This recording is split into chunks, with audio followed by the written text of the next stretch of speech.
Уважаеми премиери, господин Кирил Петков, господин Димитър Ковачевски, уважаеми посланник Ангелов, уважаеми министри, гости, уважаеми медии, за мен е огромна чест днес в този състав да популяризирам приложението Д-дневник, което е разработено от таланти на Scale Focus. Целта на приложението е да подпомогне пациентите в диабет да имат електронно приложение, мобилно приложение, което ще могат да свалят на своите устройства, на iOS и Android устройства и да водят там изследванията от кръвните си записки, да ги споделят с лекари, специалисти, така че да се електронизира процеса и това ще могат да го правят напълно безплатно на македонски и албански език. Също така в няколко месеца имаме готовност да го направим това приложение, да го локализираме и на български език, така че да може да се използва от потребителите в България. Накратко, Scale Focus също тази година става на 10 години. Присъстваме в Република Северна Македония от декември 2019 година, когато на практика направихме най-голямата IT инвестиция в Северна Македония. Започнахме с 10 човека в началото на 2020, годината на пандемията. По-настоящем офиса ни има над 130 служителя, като междувременно миналата година отворихме и офис в Битоля. Бизнес плана ни следващите 2 години е служителите да стигнат до 300 човека.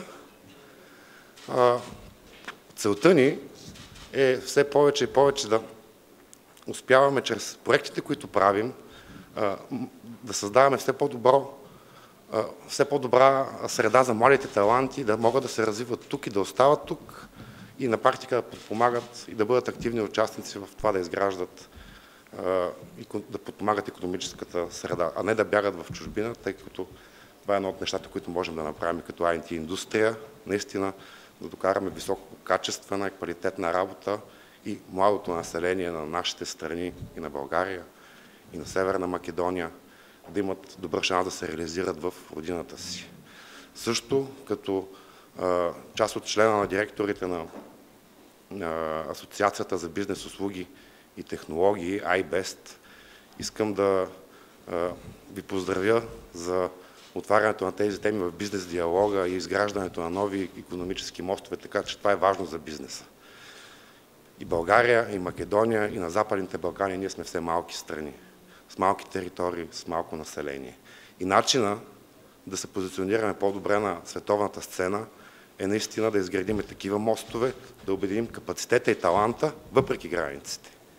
И по този начин да създадем една много по-благоприятна среда за младото поколение и талант, да може да се развива, да се върне, да работи тук за нашите икономики. И да, бизнесът и правителствата трябва да работят заедно, да подобрим и модернизираме законодателства, условия за инвестиране, рисково инвестиране, авторски права и много други, които да дадат възможност на местни и чуждестранни инвестиции да се създават все повече модерни и високотехнологични компании, тъй като това е бъдещето. Аз вярвам, че това е възможно. Примерите ги има, просто трябва да ги привнесем по-бързо, по-качествено. Имаме таланта, имаме природата и от тук нататък мисля, че нещата могат да тръгнат по една много по-различна точка. Бизнеса може да е обединител на целия регион в Западните Балкани. Благодаря за вниманието и давам думата на нашия генерален менеджер в Скопие, Совча Йовановска.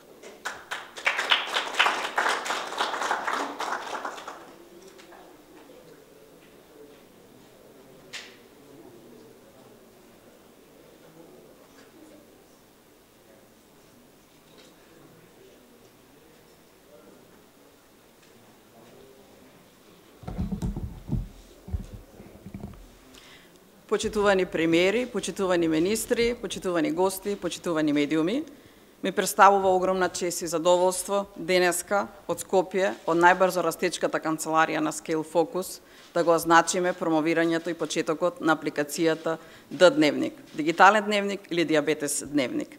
Ова апликација изработивме заедно со невладината организација, односно Фондацијата Метаморфозис, како партнери во нашиот проект.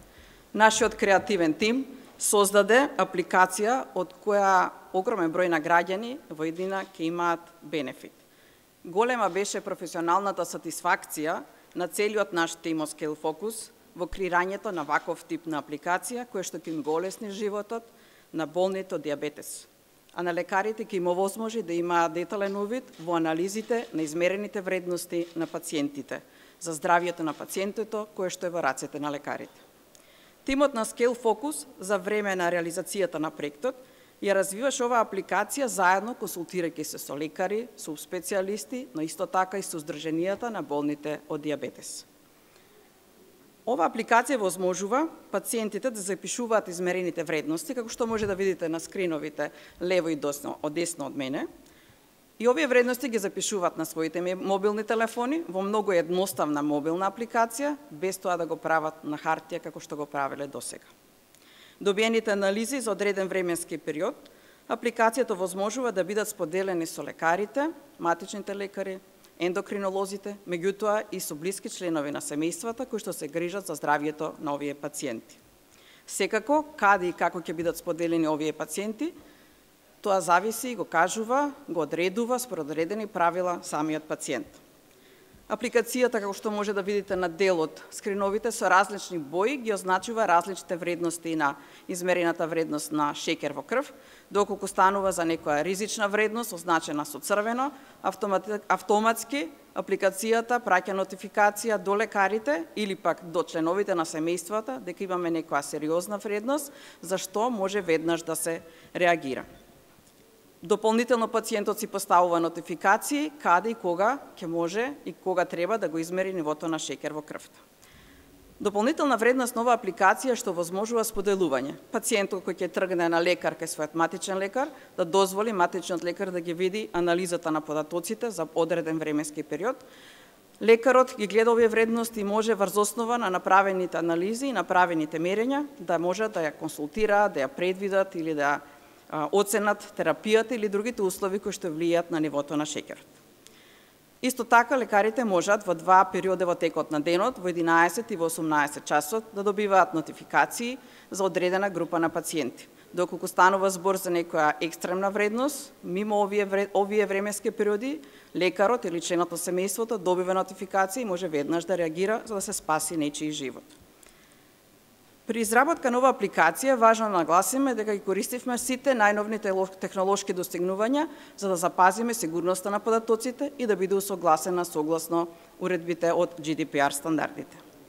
Можеби ова е мал чекор во борбата со диабетесот, но добра основа за надградување и интегрирање со други системи кои што постојат во здравствениот систем во Република Северна Македонија, секако за доброто на пациентите. Моите очекувања се дека Д-дневник е апликација која ќе подигне свеста во јавноста за оваа болест и дека масовно ќе биде искористена како од страна на пациентите, така и од страна на лекарите. Преку апликацијата Д-дневник, диабетичарите успешно ќе можат да се справат со предизвиците на што ја носи оваа болест. Искрено се надевам дека ќе им помогне во превенцијата и поефикасното лекување за поквалитетен живот, бидејќи секој пациент за нас е многу важен. Ви благодарам за вниманието.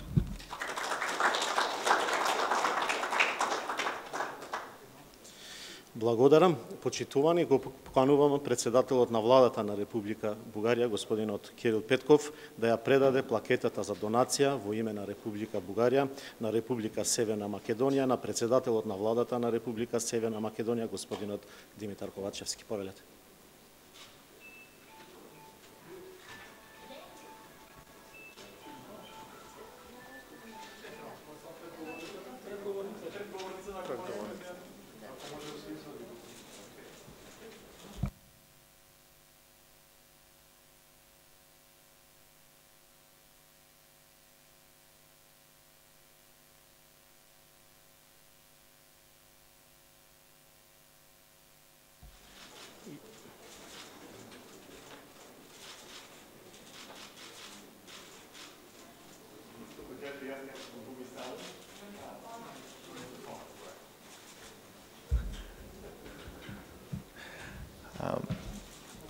Благодаря за тази работа, която сте свършили. Знаете, че диабета е много близка до моето сърце тема, защото моята втора дъщеря има диабет тип 1 и разликата между един качествен живот без проблеми и наистина проблеми, свързани с тази болест, е дали кръвната захар се следи по правилния начин.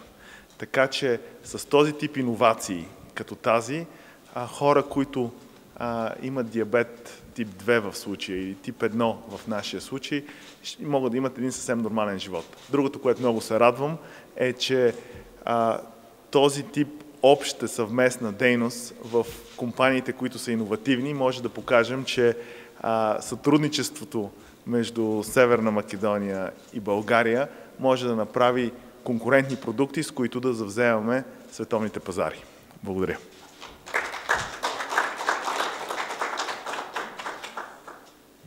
Благодарам, почитувани, тука и крајот на денешниот настан и благодарам за вниманието.